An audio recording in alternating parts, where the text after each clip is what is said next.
मटर को एक कुकर में लिया और थोड़ा सा पानी डालेंगे और इसे बंद करके एक सीटी ले लेंगे।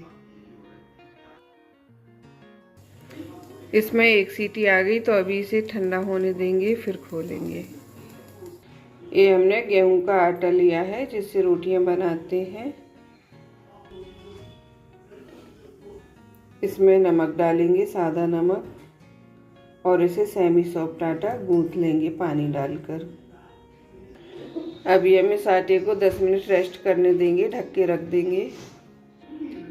मटर ठंडी हो गई। अभी एक छन्नी ली और इसमें ये मटर का पानी निकाल देंगे। अब एक कढ़ाई लेंगे, गैस को ऑन करेंगे। सबसे पहले कुकिंग ऑयल लिया, इसे गर्म होने देंगे।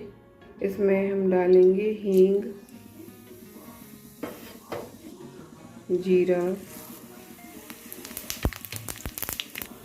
पिसी सौंफ, हरी मिर्ची, धनिया पाउडर, हल्दी पाउडर, नमक टेस्ट के अकॉर्डिंग, गरम मसाला, हरा धनिया।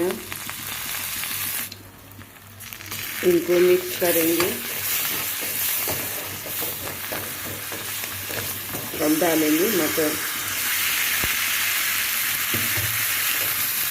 मटर को थोड़े तेज गैस पर ही मिक्स करेंगे ताकि इसका पानी सूख जाए। अब पकाना नहीं है।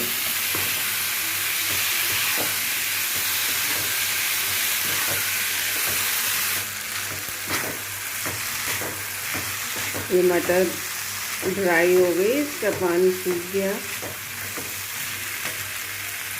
अभी गैस बंद कर देंगे और इसे ठंडा होने रख देंगे थोड़ी देर। ये इसे ठंडा होने देंगे अभी।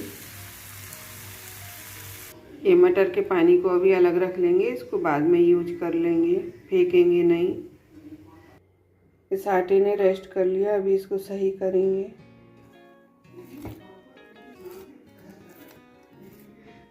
ये आटा हमारा रेडी है। अब इससे पराठे बनाएंगे।